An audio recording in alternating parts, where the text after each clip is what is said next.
بيستغربوا من فكرة انك انت انسان صرت زيهم، او صرت انسان قوي. ليش؟ لانه تعودوا عليك اهبل، تعودوا عليك تكون انسان اهبل معهم، تعود عليك لما هم يقولوا لك كلمة انت عليك على طول تحكي امين.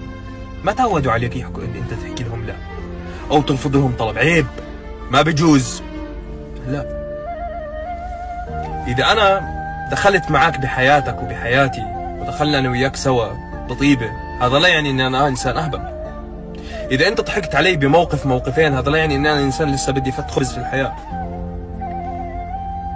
انا ماخذك بنيه طيبه، واحنا الحمد لله الايام هاي صعب تاخذ حدا بنيه طيبه، لانك رح تخسر كثير. لما تكون منيح مع انسان، يعني انت بتستغرب انه يخرب بيتك انا كنت منيح معك بس